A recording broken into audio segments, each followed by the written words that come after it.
Morning, everybody. Thank you so much for coming. Thank you for joining us for the Filmmakers Live. Thank you, Emily, for being our tech host maven. And thank you so much today to Brandon Morson for coming and joining us. Brandon and I met recently on Clubhouse, and I was like, oh, I gotta get you on the Filmmakers Live. Yeah. And my name is Joanne Butcher. I'm a business coach for filmmakers. And the reason that I have this series called the Filmmakers Life is that what I've learned is that filmmakers have great difficulty finding out information about how to actually have a career in the industry, how to actually bring money in to their projects, and they have great difficulty finding out anything about the business. Even worse than that, the bit of information that they can find out tends to be from producers who are now making their 10th film, their 15th film, maybe who are making films with A-list actors, because why would anybody ever interview a producer? That's the thing. Nobody's interested. People are interested in actors. Occasionally they're interested in directors, but they are for sure not interested in hearing from producers. And this is one of my theories about why it's so difficult for filmmakers to actually get the real information that they need to get their films made and get them distributed and have success in the industry. So that's why I do these interviews. And so, Brandon, I want to thank you so much for coming today. We're going to learn a lot of things. Yeah, thank you too for having me. I'm glad we met on Clubhouse. It was so random for me because I don't pop into Clubhouse that often. But I guess that day was my day. Wow, that's funny. I really love Clubhouse. And earlier, about 2 years ago this month, one day I got a text from a distributor friend of mine, and he said, have you ever heard of Clubhouse? Do you want to be on it? And I said, yes. And he said, would you come and moderate a room with me with Tanya Kersey? And I had never met Tanya.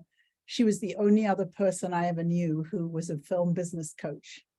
And Tanya, we had so much fun. And then unfortunately, she died in the middle of last year. So, we lost a real mentor and colleague. And she started the Hollywood Black Film Festival 27 years ago. Mm-hmm. And we all had a blast. So I got thrown into Clubhouse at the deep end. That was my start on Clubhouse. It was really funny. But I just feel as though I still meet really wonderful people there. So great to meet you. Yeah, this is a really cool thing you're doing. I've never heard of film business coach, but I wish I had one when I first decided to be a filmmaker. Man. Yeah, I don't, again, now that Tanya's gone, I don't know anybody else, who does anything like this. I mean, there are people out there but mostly you'll find screenwriting teachers, directing teachers, things like that, not business teachers. So my first question on this interview is always, when did you first know that you were a filmmaker? Man. Oh man, that's a good one. I've always been intrigued about filmmaking. Just as a kid, growing up, I'm from Detroit, and growing up in Detroit, my mother, she's a huge film buff, and we would just spend so much time watching old films, new films, all kinds of genres, everything. She just loved it, and so she kind of would educate me. Like I'm 6 years old. We watch the Oscars, we watch the Emmys, she's just like so much. She was so into it. It just kind of fueled my passion for it. But I really didn't know what a filmmaker was. I just I knew about okay, this is the TV show or the film. These are the actors. I didn't really know much about who was making these films. The directors, you like you said, you hear a little bit about the directors, but you don't really hear about okay, how I didn't even know that this was a thing, you know? So it was never really something that I knew that I wanted to do, because I didn't know that you could do it. You know, I never knew. Then as I became, I would say probably in high school, I started to realize, like, oh, we can like collaborate with my friends, and we were putting on stage plays, and I was kind of directing our newscast for our morning news in at my high school. So that's kind of when I was like kind of introduced to cameras and the production, and that I could like, oh, I could organize putting these things together. So I think high school and then college, I really started to experiment with like just picking up a camera and making my own short films or just short scenes. I would put together short scenes with my friends, and just started to develop more of a passion for storytelling. Fantastic. So it was kind of, I guess, something that you just came across when you were in high school, something like that. That's really great. I was just reminded when I was doing one of these interviews one time with a friend of mine who's turning out to be quite a successful director in England. And I asked him this question, and his answer was that he started thinking about it when he saw me making a short film with his brother. Yeah. And that was the first time that he realized, oh, people make films. And I thought that was really great. But yeah, when we're just viewers and consumers, we don't realize that, well, people actually make those things. Mm-hmm. So then what did you do next? Did you actually pursue that in college and so on? Yeah, so in college, I jumped around from different majors because I was just like really interested in the arts. But then like you just grow up knowing like, okay, if you study the arts, you're gonna be broke. And it was just like I went here to not be broke. So so I'm jumping around from different majors. I studied business and marketing, but then I was just like, yeah, I'm gonna like start taking the film courses here. So I switched to start studying filmmaking. And then I just spent a lot of time just working or just experimenting on my own with the camera. Definitely like the film courses that I was taking really inspired me. And I really started to learn more about the intricacies of it and the art of it and the science of it. So then I would just check out equipment from the school and just take the camera and just shoot stuff. And then so I entered a bunch of film festivals, and we were doing really well. We started winning, and that kind of, yeah, that kind of was it. Just in college, experimented with my friends a lot, and then I was like, okay, I'm ready to make my first short film, and I made my first short film, put it in a film festival, and did really well, and then did it again the next year and did really well again. So yeah. Do you think if you look back on those first short films that you said, oh, did really well, what do you think was the cause of that? What was it that was making your films do well? And what's your definition of doing well? Well, okay, so the first film festival was like a really cool one. They call it like a 24-hour film festival. So I had heard about this thing, and I'm like, okay, there's this 24-hour film festival. I got my crew of people together like early beforehand, just so we could kind of be ready. So then what happens is they give you all the information about what kind of film you're gonna make the day of. Like they give you like, okay, you're gonna make a thriller or an action. We want you to make an action movie or a comedy movie. And they just give you different themes to play around with. So you don't know what you're gonna make until like you get an email and it's like an itinerary of what you have to play around with. So there's different, they might say, oh, put an Easter egg about this in your movie, or or whatever. They give you all kinds of different scenarios to include in your movie. So I just kind of put my crew together early, just the group of friends, people that I knew that were actors, people that I knew that were other filmmakers. And when we got that email, we were excited. We already kind of had some ideas like, okay, if they give us this, we're going to do this. And if they give us something else, we're going to still do this, but we're just going to switch it around a little bit. So I think that just the flexibility and the creativity that we had to use to be spontaneous and on the spot, to come up with something quick, and just pull an all-nighter. Like I think we started at, I think they emailed us at midnight and we ran from midnight to the next midnight. And so we just pulled an all day, all-nighter. And we cleaned up. I think we won like 6 awards or something like that. We won like all the major awards: best film, best director, best actor. Yeah, we absolutely cleaned up. So it was enough to encourage you to go to the next step, right?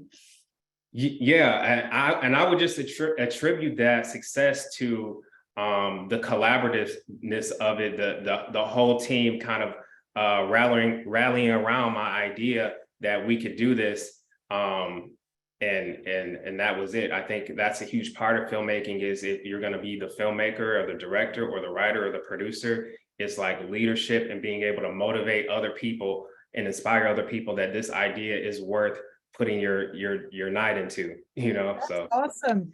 I don't think I've ever had anybody use the word leadership on these interviews before, but it's essential.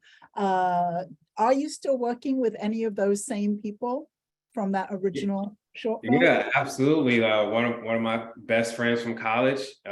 We still make films together. We both moved out here around the same. He moved out here maybe like 2 years before me. I live in Los Angeles now. Okay. Yeah, so he moved. So after the film festivals, right? I cleaned up at these film festivals 2 years in a row. I'm like, okay, this is cool. And then I began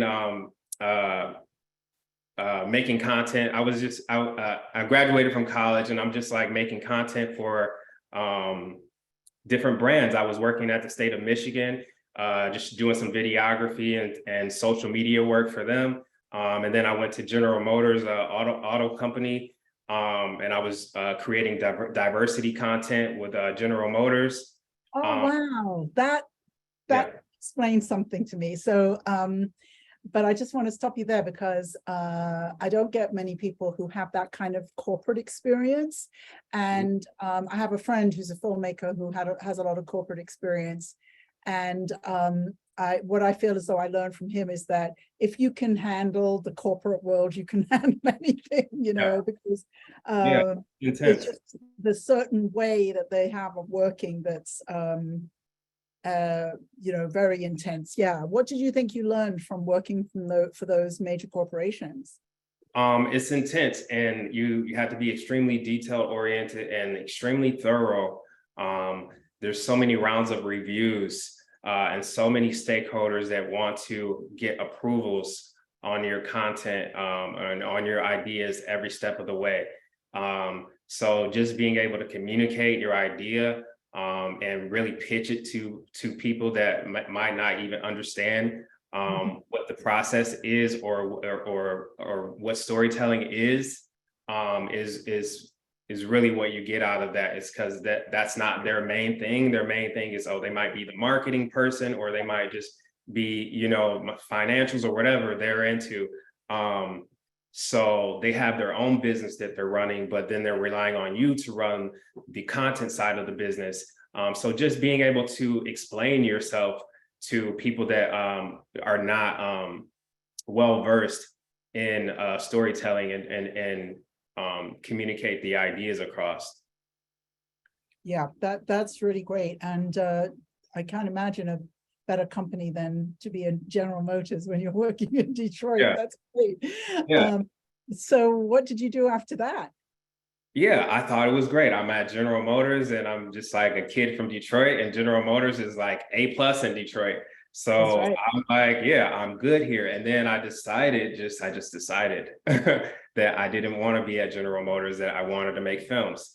Mm. So I quit my job, and everyone thought I was crazy. My mother will never admit that she tried to convince me not to, you know, a million times, a million different ways, because it's like, oh my God, this is so great. You work at General Motors, you're making film, whatever. Well, I'm not making film, but I'm making commercial content. Yeah. Yeah, and it was a dream for them. So but and I loved every moment of it. I just wasn't, in love with it. How Um long did you stay there before you decided to leave? I was there about 4 years, I feel like. Uh-huh. Yeah. Uh-huh. Yeah. Uh-huh. 3 or 4 years. Yeah. And yeah, so and then my other friend had moved to LA, and he was pursuing filmmaking, and I just felt jealous. That's often how we know. That's often how we learn what our Yeah, vision is.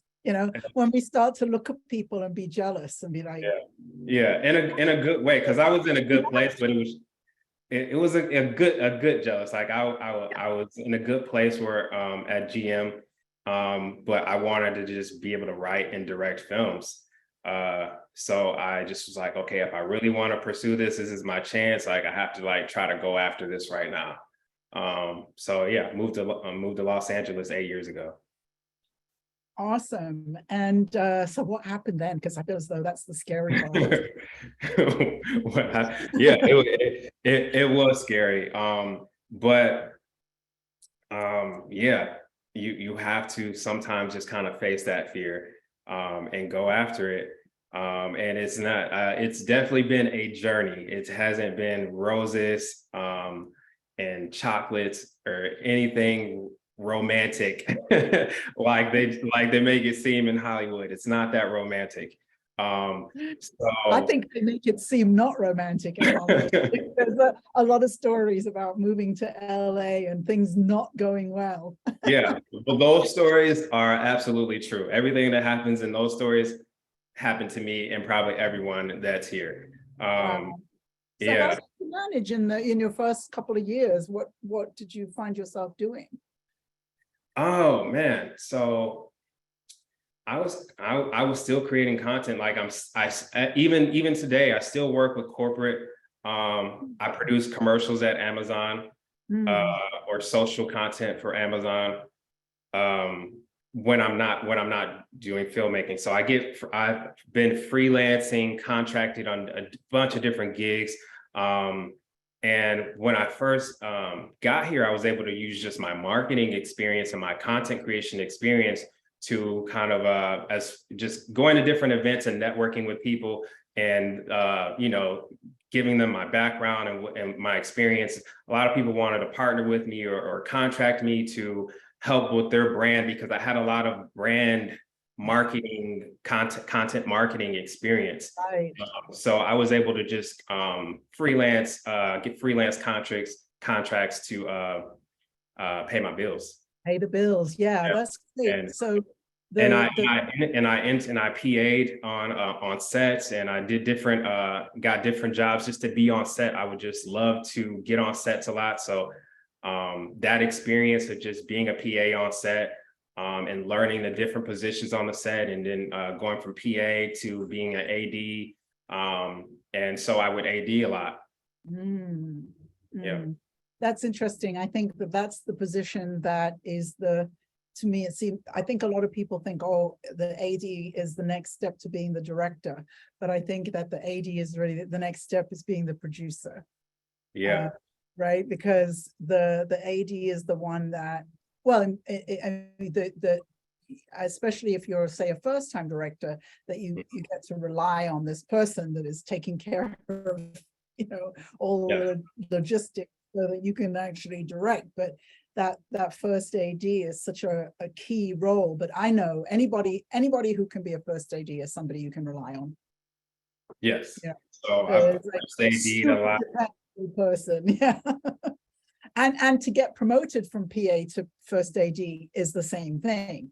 That's what, because filmmaking is such a, it's a sort of apprenticeship kind of industry. So when you see talent, you move it up to the next level, but from PA to first AD is not necessarily one step unless you're very good.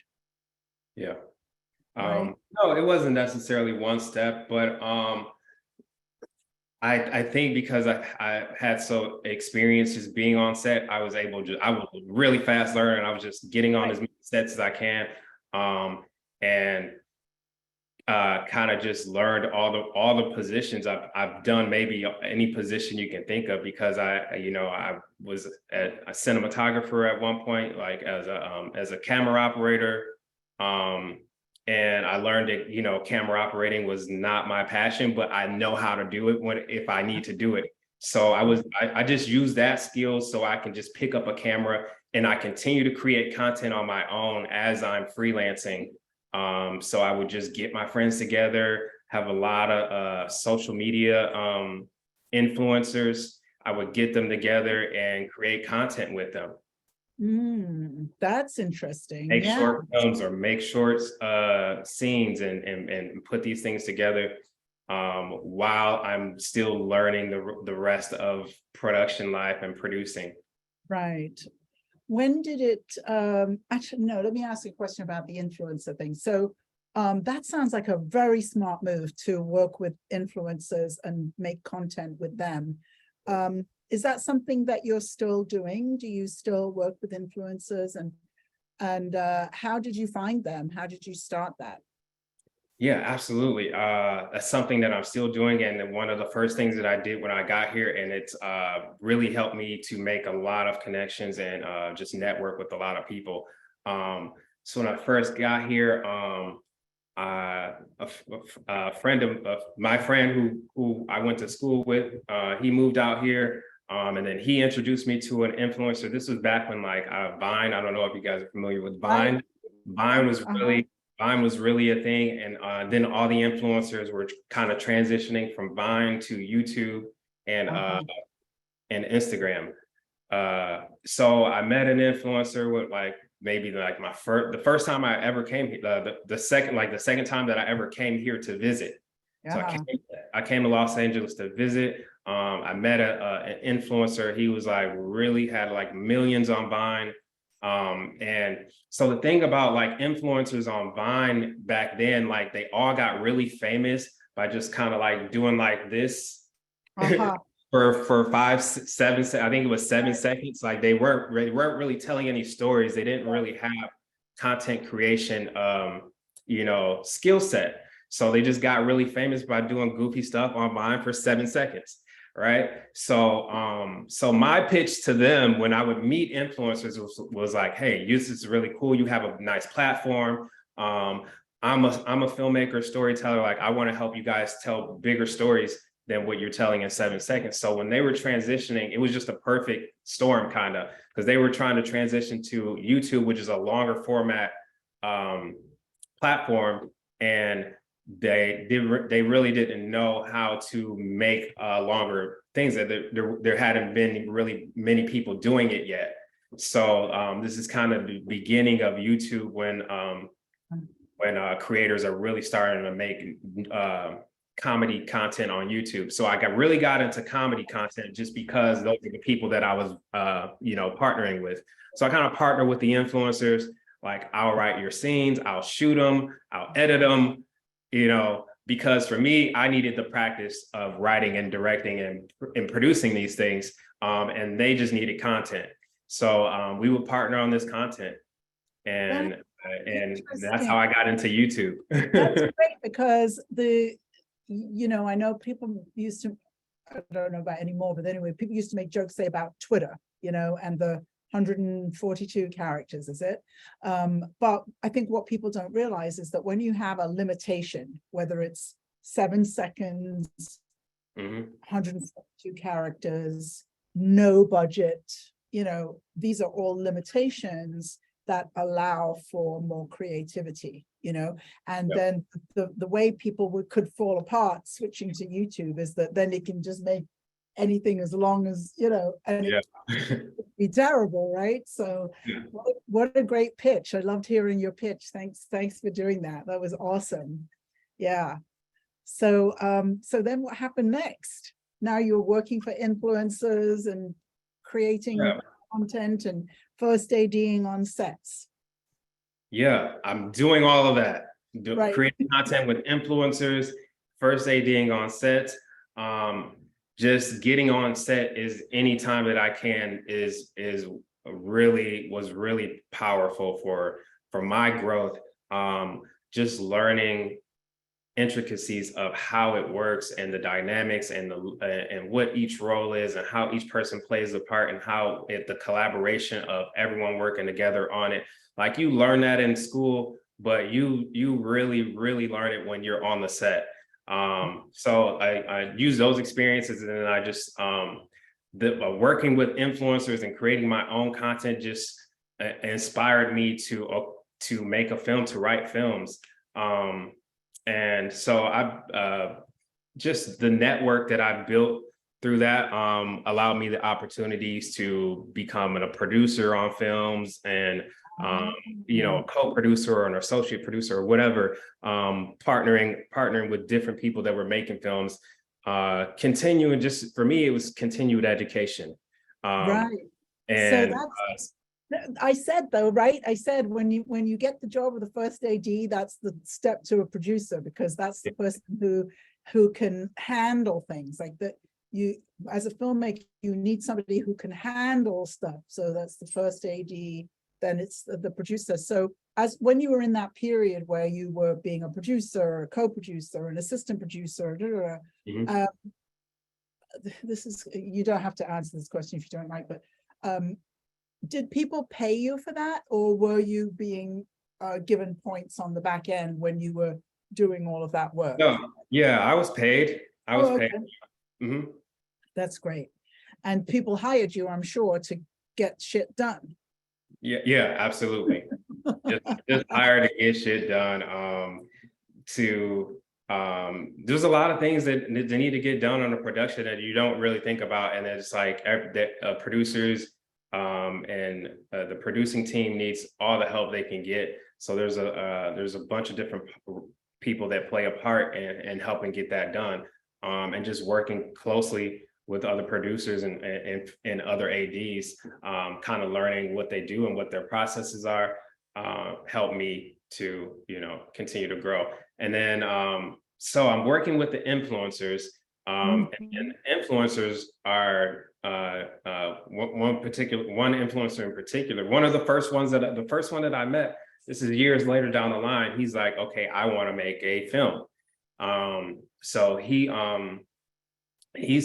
got millions of followers, so he wants to make his film, and so he reaches out to me and he's like, okay, let's this is my first indie film. I had done some indie short films in Los Angeles. While I'm doing AD and producing and working with influencers, then I did a couple short films, and so I'm ready to, like, I want to direct a feature film, but I just, at this point, I don't have I'm looking for resources to, like, okay, make a bigger, better project than the ones that I've been able to make on my own. So I'm out here like. Can you just explain that? So do you, a bigger, better project, do you mean a feature project as opposed to short? Yes. Okay. All right. Yes. Yeah, I got to the point where I was ready and I was excited to try to make a feature film, but didn't really know. So like you said earlier, there hasn't been a lot of resources on how to do this. Like, I'm kind of learning as I go, how to break into Hollywood, how to break into the film industry, and get your films made, get your films produced, get your films financed, things like that. Like I always say, like, as creators, in pretty much every art form, whether it's like you're an artist or a musician or an actor or a director, we tend to focus on our art form.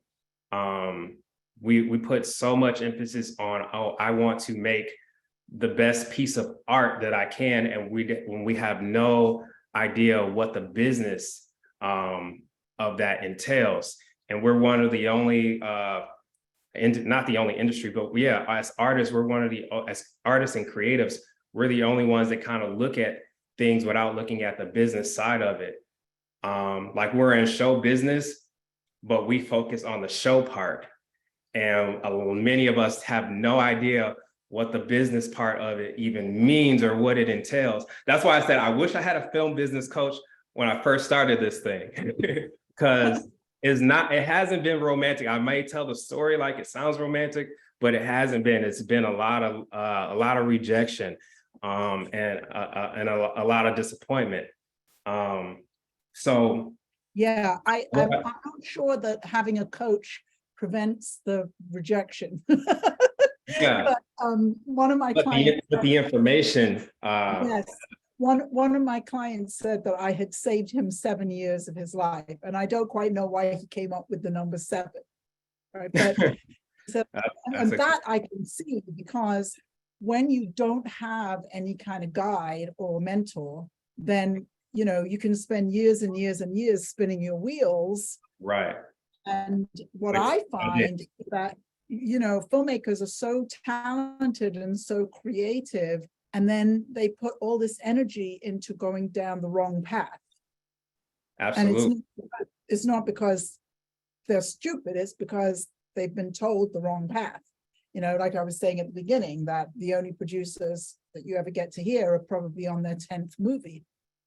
But you don't make your first feature the same way you make your 10th feature. Not at all. Not at all. So I like to tell people to think of it like you're running a pizza shop.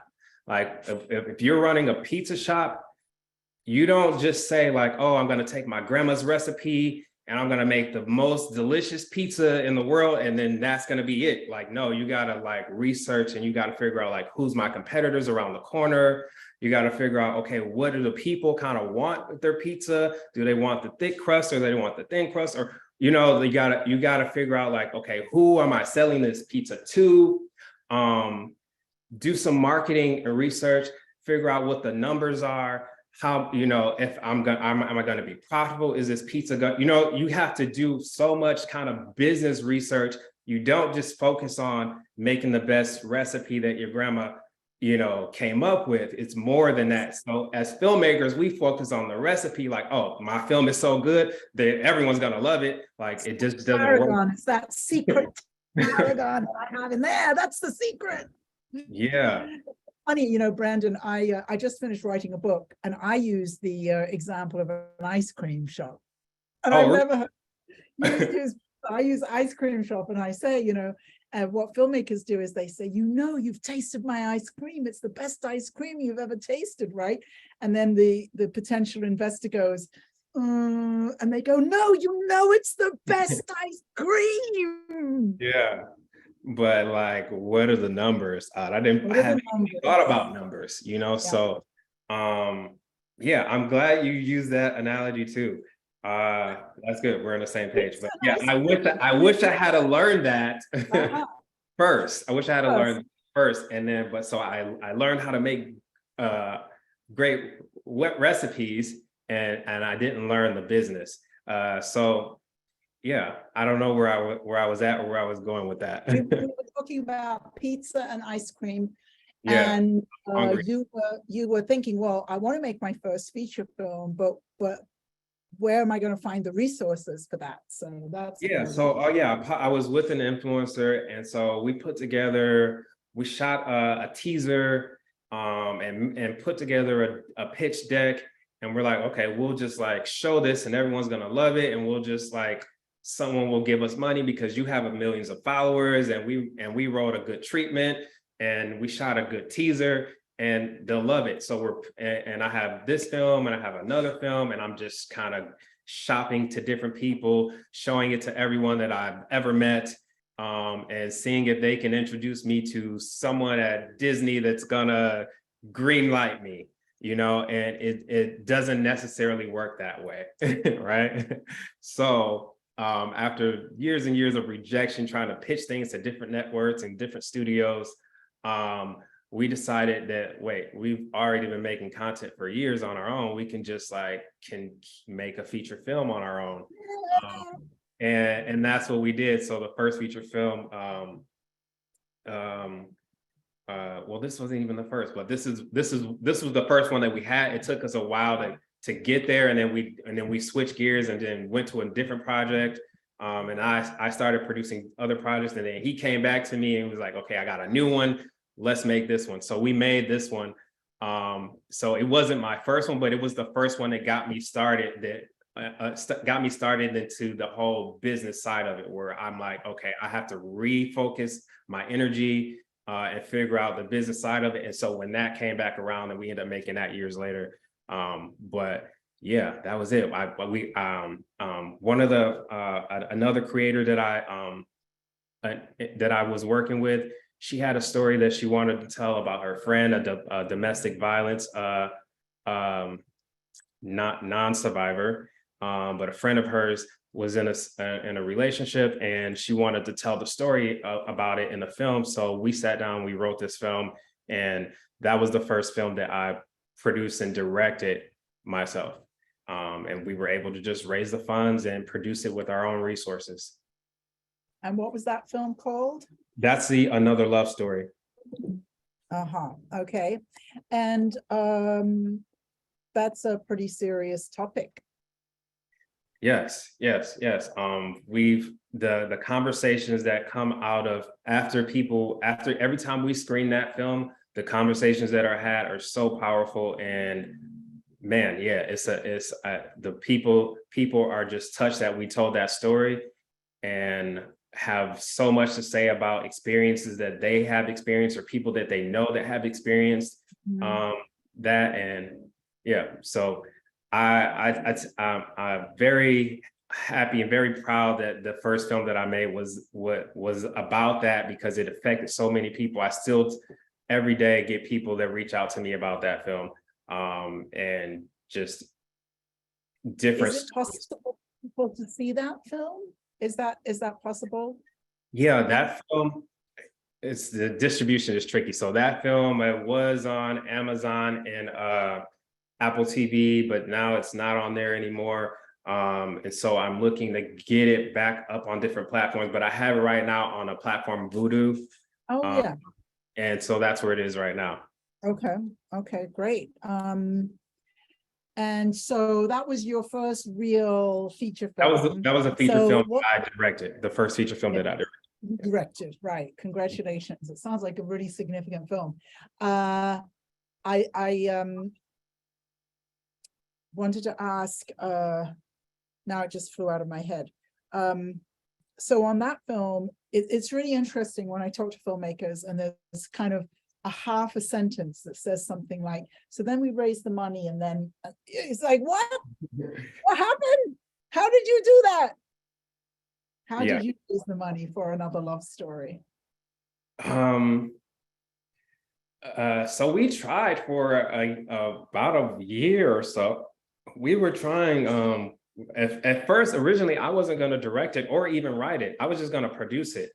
So we were trying to get this director, and he had a name. And so we were like, okay, let's get this guy to direct it, and maybe this other guy, we wanted a female to write it.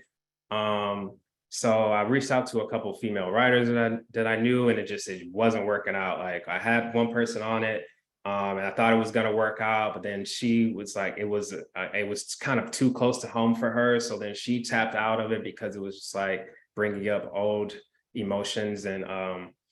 And then so my friend was like, why don't you just write it? And I was like, I guess. So then I spent a lot of time. I had never dealt with this kind of a situation before. I haven't been involved. My family, I don't know anyone, like, I didn't have that many experiences to pull from. So I just spent a lot of time interviewing people, women's shelters, and these organizations. We try to partner with different organizations, just kind of like meet people and get their stories. So I got lots of stories from different survivors. And then we brought on a producer lady she was a survivor. And so raising the money, like we try to we would try to get a director attached to it. And we almost had this director attached to it, and we were going to just kind of pitch it and use him to raise the money. Then COVID happened. He wasn't able to attach to it. And then so my friend was just like, well, why don't you just write it and direct it? I was like, all right. So then we started, I started doing way more research. And then COVID happened, and she called me again. She's like, hey, we really should just do this right now. We got free time. Like, let's do it, and we'll pull the money together. So we did like the GoFundMe or Indiegogo, one of those. We didn't raise that much money. We were trying to raise, I think, 20,000. And then so we ended up raising maybe like 5,000, 3 to 5,000. I don't remember. It was just like, I think like 3,000. So I was like, well, we're not really going to do it. So we started reaching out to more family and friends, and that's really how we raised our money. Like we reached out to family and friends. And then my friend who she was the actress. She was a social media creator, and then she wanted to act in this film to pay homage to her friend who had passed away from this. She put some of her money up, and then she got some of her friends that are actors to help put some money in. And that's how we were making. I think we raised like 60,000 for it. And yeah. And it looks originally we were going to make a short film, but I was like, nah, it's just a feature. That's right. There's a very famous British director. Now I'm not going to remember his name. Anyway, he says, if you can raise 30,000, make a feature. Mm-hmm. And I just think that's a great mantra to have. Raise 30,000, make a feature. Because spending 30,000 on a short, a waste of time. But that's great you did that. I mean, it's interesting now that you're talking about getting the rights and doing things differently, but there are some fiction films that can be dealt with in the way that impact producers work with documentaries, and this is one of them. This sounds like one of them, where you're dealing with very specific social issue like domestic violence. And I think you could probably build a whole social impact campaign around that movie and that topic. So how did you move from such a heavy topic to your next feature? Oh man, it was so heavy.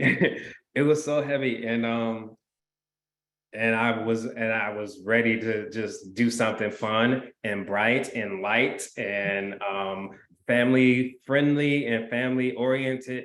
And I had this holiday film that I had written, and I had been the same thing. I had been trying to pitch it around for the years before, when I was just thinking like, oh, I wrote such a cool holiday film. I'll just like shop it around and send it out to people and they'll just love it. And that never happened. So it kind of just sat in my Google Drive for a few years. And then after we made another love story, and then we were talking, and she was like, I want to make a holiday film as well. This is the same girl from another love story. And I'm like, well, I have one, so I dusted it off and went through it and rewrote it and adapted it to fit more of her. And then so that's how Hope Street Holiday. It's a family happy holiday movie. We had discussed before showing the trailer, but now I realize I can't figure out how to do that. Emily, is there any chance you have the trailer that we could show? No worries if you don't, but One second and I will share my screen. Okay, great. Woo-hoo! We're going to see the trailer for Hope Street Holiday. Hope Street Holiday, yeah, that's my second feature film. Yeah, because okay, great. We know, by the way, Zoom sucks, so apologies.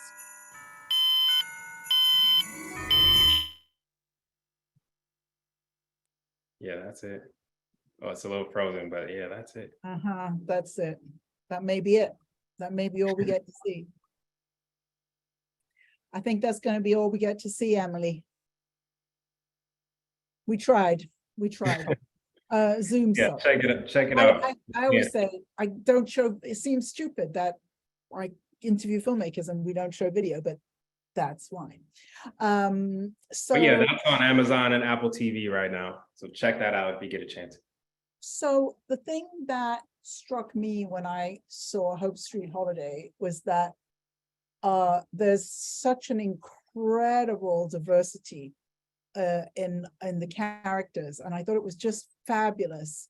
And the part of the reason I thought it was fabulous is because, like, I'm the poster child for diversity. You know, I'm biracial, and I live in a biracial world or multiracial world and multicultural world, and I live in soon to be in Miami. I come from London. This is what I think the world looks like. I just think that's the way the world looks. And it's just so frequent to find films with so little diversity. But then you also said that you worked in D&I.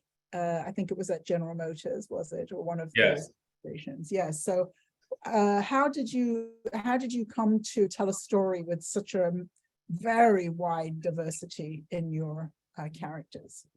Yeah, so I wrote a script that was about an African American family, and then the lead actress, she happens to be Afro-Latina. So I got with her and I kind of adapted the story to fit more of a Latina family structure. So it's, you know, it was really based on my family, but then I adapted it to fit kind of like what her family structure would look like and what her community feel like, which is very similar. Like there's so many, we focus a lot on the differences between all of our different ethnicities and races and backgrounds and things like that. But there's so many similarities between all of our families and all of our experiences that it was really an easy transition. And I got with her and then some of the some other Latinas that I know to kind of just make some of the cultural references and some of the cultural crossovers more seamless, to make sure that I was authentic to what they do and what they say and what they eat, and how they communicate with each other. But it's what you said. I really wanted to show the diversity of different characters, and highlight people that we don't normally see on in TV and film like that. Like, I didn't even know, a lot of people don't know that there's Afro-Latinas like that. When you think of Latinas, you just think of kind of J-Lo, and then you don't think of like, oh, there's all different kinds of Latinas. There's, you know, there's white Latinas, black Latinas, yellow Latinas, brown Latinas. Like, there's all different kinds of different family structures and different ethnicities in these communities, and they're very similar to our communities. So as I said, I'm half Trinidadian, so I just assume that. I just assume it's just all that, all in one family, and that's normal. You know, it's just the way it is. yeah, but it's not so standard for Americans to have had that particular experience. I think, you know, that to see so much diversity and in just one family. You know, that's really it's not. Haven't seen that much diversity. So I think it's important that we share that and just kind of explore that and show that on to people so that we all can experience it more and see what it's like. Well, I'd like to see if anybody has a question they would like to ask. I always love it if you raise your hand so I can see you and don't have to read things. It's something to do with a different part of my brain. But yeah, if you have a question, please raise your hand. Otherwise, I'm going to ask another question, which is, so with now that you have at least 2 features, right, that you've directed, Yeah. what have you learned about the business that you would like to pass on to other filmmakers? What are you seeing now that you're 2 features in? I've learned a lot about the process from start to finish, getting into distribution, what the distribution of it looks like, what distribution looks like, and different ways that you can go about getting your film distribute it, whether that be going through a distribution company, a distribution company that will partner with all these different platforms to get your film on it, or maybe that's going directly to a streaming and building a relationship directly with the streaming where you can get your film on there immediately, or maybe that's getting your film financed beforehand, or getting pre-sales for a film. I've just learned a lot about the financials of it, and the players that you need to be in contact with in order to get your film on a platform. And then so I kind of structure my my projects and my slate around that now. Like I have different buckets of where I see films, like, okay, this film, I'm gonna produce it myself with my friends, or this film, I'm gonna partner with these people and they're gonna bring in the money, or this film, I'm gonna take it directly to BET and see if they want to be a part of it. So I have just different slates, and I just work them from backwards to the front now. And yeah, I think begin with the end in mind. Yes. Does somebody have a question? I saw Mary come on camera. Mary, did you have a question? See, my clients, I can call them out. Yeah. No, I don't actually. I just happened to click on the video to open, but I do appreciate this entire interview because you just gave me new hope. I'm just saying. Hey, that's what we're doing. That's why we're There's here. so much hope. I have a Donna, question. go ahead, please. Yes. Yes, hi, Brandon. You said you work backwards with the distribution. So when you mean backwards on up, do you work with the most prevalent distribution, or is it the other way around? You work with the least and try to move yourself up? I think I have a clearer understanding of where a project might fit, and how to best go about getting it to the places that I want it to be. So I will start with that kind of first in mind. So I have right now, I have different projects in different place in the process right now. From like, I might a day in my life would be like, you know, I'll you know, check my emails and respond to anybody, and then send out the emails that I want to send out about my different projects. But then I'll have projects that I need to write on.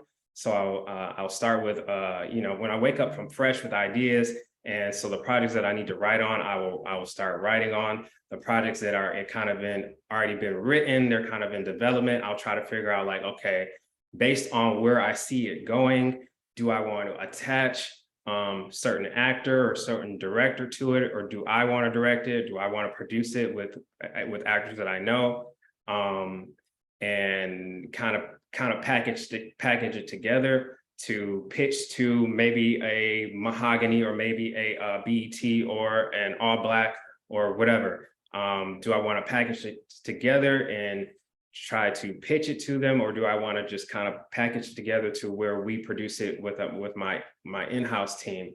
And then I have projects that are that we're gearing up to go into production in, so then I start working on those next. And then I have projects that are in post-production, or in they're finished post-production, they're kind of in the QC stage. So I'm just trying to figure out, like, getting them ready to be distributed. So the projects that I have that are finished, I will send them out to different networks or distribution companies to see you know, what kind of business that they're talking or offering, and see what's the best fit for that project, and the people that I have that are partners with me on this project, if it's the best fit for us. So I might send that out to a distribution company. I might send it out to the networks directly, or I might just send it to another producer that I know to say, like, hey, what do you think? Or do you have somewhere that you think this should go?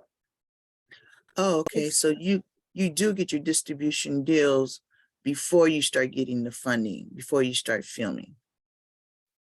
Yes, sometimes it just kind of depends on, each project is different, I would say. So some I will get the distribution deal kind of before we start filming. I just wanted to add, Darla, that this whole concept about beginning with the end in mind and beginning with distribution in mind, I'll give you another example. So one of my clients one day heard me talking about deliverables to the distributor, and she said, "Oh, can I get a copy of that list, of the deliverables list?" And I said, "Yes, absolutely, I can send it to you." I sent it to her. I said, "By the way, you don't have to think about that, because we already hired people on your project who have already thought about that." Yes.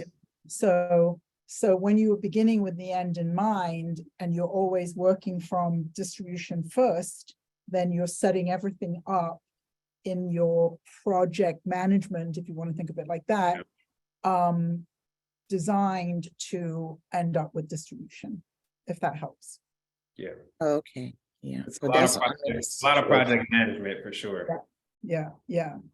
Thank you, Okay. Darla. Maeve, Thank you. what's your question?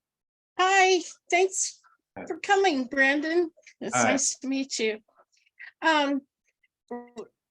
Right now, I basically am looking to see if you can tell me if it's a intelligent approach or I'm an idiot or what. Right now with the big studios really seem to be kind of floundering right now. I think this presents indies with the best time there's ever been for independent filmmakers. And I feel like there's a good chance it could continue this way for quite some time, and it could be quite a big improvement for everybody watching movies. And I wondered what you might have to say about that. And thank you. Yeah, absolutely. Thank you for your question. I agree. It is an awesome opportunity to be a filmmaker right now. This is a great time. Streaming is at an all-time high, and it is not going anywhere anytime soon, I don't think. It's just where we're at in technology and where we're at as consumers of content. Like, we as human beings, we're consuming so much content that we can't make it fast enough. And so as indies, we're able to make content faster and cheaper, still keeping your quality high, but we're able to produce the content faster. And so I think in my opinion, I think there will be some sort of a shift because of that, because of the speed at which I can turn a project around. A bigger studio can't do that. So they're constantly are looking for more content, and they're like, "Hey, do you have anything? Do you have anything finished? If you have something finished, we'll take it." And so I'm like, every day I'm like, okay, let's move I'm moving projects forward and trying to move projects forward so we can get into production and move them through pre-production, because the speed of which that we can create them and get them complete, that is the buyers are there ready to pick them up immediately. The platforms are there to really put them on immediately. And there's so many different ways that you can monetize the content, that there's really no, there's really no down. I don't see any downtrend coming anytime soon. And I think also I'm going to teach a class in a few months called The Rise of AVOD. One of my clients said it to me, it sounded like a superhero movie. But advertising supported video on demand has created opportunities for underrepresented audiences to find content that they've never been able to find before. And I think it's particularly noticeable for African-American filmmakers, LGBT filmmakers, are making money on AVOD platforms in a way that they haven't ever before. Absolutely. And actually, not only underrepresented audiences. In fact, one of my friends, Gary Sales, who comes on Clubhouse with me, we were talking yesterday on Tuesday about he made a little horror film in 1980 something. Mhm. It's making more money today than it made 5 years ago, than it made 10 years ago. And I looked up Pluto TV. Pluto TV, which was the first AVOD platform I became aware of, was founded in August 2013. So 10 years ago, as far as I know, there was no AVOD platform. Yeah. And it's a completely new stream of income for independent filmmakers that did not exist 10 years ago. You know?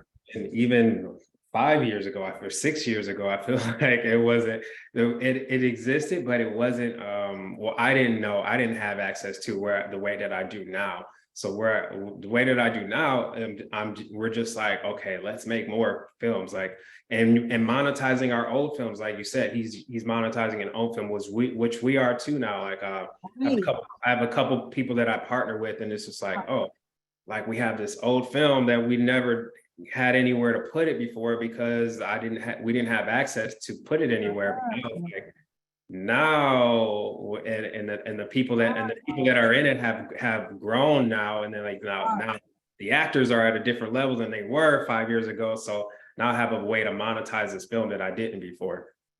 Right. Yeah. Actually, and another hope story, Mary. I have a client who had made 2 very, very micro budget features before working with me. Now he's in late post-production on his 3rd feature. But before he went into production on the 3rd feature, he had a number of setbacks. You know, he got COVID, his wife got COVID, the baby got COVID. They're both freelancers. It was just one thing after the other, after the other. And it was coming to the last day that he could start production this year. And I created a meeting for him with an international sales agent. And the sales agent said, you know, this concept of, well, once you have 3 movies, now your 3rd movie is going to start making more income for your 2nd movie and for your 1st movie. Yeah. And I think he was so motivated by that idea that he went into production. Yeah. And it was just, he's in Oregon or something, and there was going to be snow if it was right, and he wasn't going to be, anyway. But if he had not gone forward, he would have had to wait probably for another whole year and all of that stuff. And it's like, why not make a film and have that be earning money, and helping your prior films earn more money, Yeah. And I just love that idea. Yeah. Same. It's just I have 2, like you said, I have my first 2 feature films that I am the director of. I have other films that I'm a producer on, and I'm getting points on. I'm getting back end points on those as well. But I'm able to really see the return on the ones that I produced and directed with my other partner. And now we're eager to do 3 more. We're so eager to do 3 more. And I have films that are already finished, and I'm just eager to get them in distribution, because the budgets only become more, and the revenue only just becomes more and more, because these films are going to be monetized for you for a long time. Oh my gosh, what a great way to end. Well, that's awesome. Thank you so much. Thank you so much. Monetized for a long time. That's the thought that we're going away with. Okay, great. Oh, Darla, did you have another question? Yes, can I ask you, when you got distribution deals for the streaming service, what is the average money that they pay out on it, if you don't mind for acts? I think you can only answer percentage. I don't think you can. Yeah, it's not it varies. They pay out on they pay in quarterly sometimes.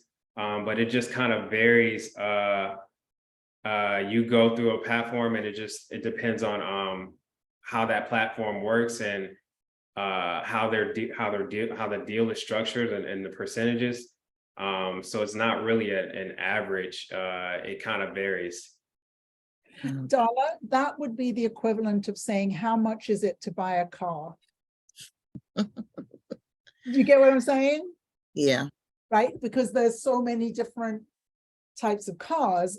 I mean, you might be able to say, well, it might be standard. I don't even know if this is true, but you know, it might be standard for the distributor to get 50 and the filmmaker to get 50%. Okay. That's not true either, but that would be one answer that you could get. But to say how much on average does no, that's not something, that's not a question that can be answered. Okay.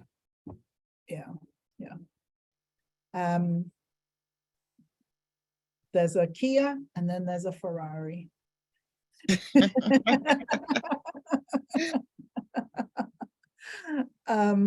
So I just want to say thank you so much, Brandon. What a pleasure to get to know you. Partly I do these interviews just so I get to know filmmakers better, because it's just that's what's the fun. Yeah, thanks for having me. It was good to get to know you as well. I will definitely have to continue to follow up with you and tap into your Clubhouse room some more. Please, we will be in touch. We know how to find each other now. Thanks everybody for coming and joining us today and for asking questions and all of that good stuff. And have a great Thursday. Bye, everybody. Add me on IG or Facebook. Oh, yes. Excellent. Bye. Okay. Bye. Bye. Oh, Brandon is Be More on IG, right? You're Be More. Yes, I am. I am. Your fabulous hat. How about your fabulous hat? Where did you get that from? Oh, Godlywood. This is I'm in partnership with a brand. This is a brand partnership, Godlywood, and they're just and we're just trying to just encourage more integrity in Hollywood. Wonderful. I really want to find out more about that. I meant the whole interview, I meant to ask you about your hat and then I forgot. That's awesome. I want to find out more about that. Thank you so much. Thank you. Bye, everybody. Have a great Thursday. Happy filmmaking. Thank you. Bye.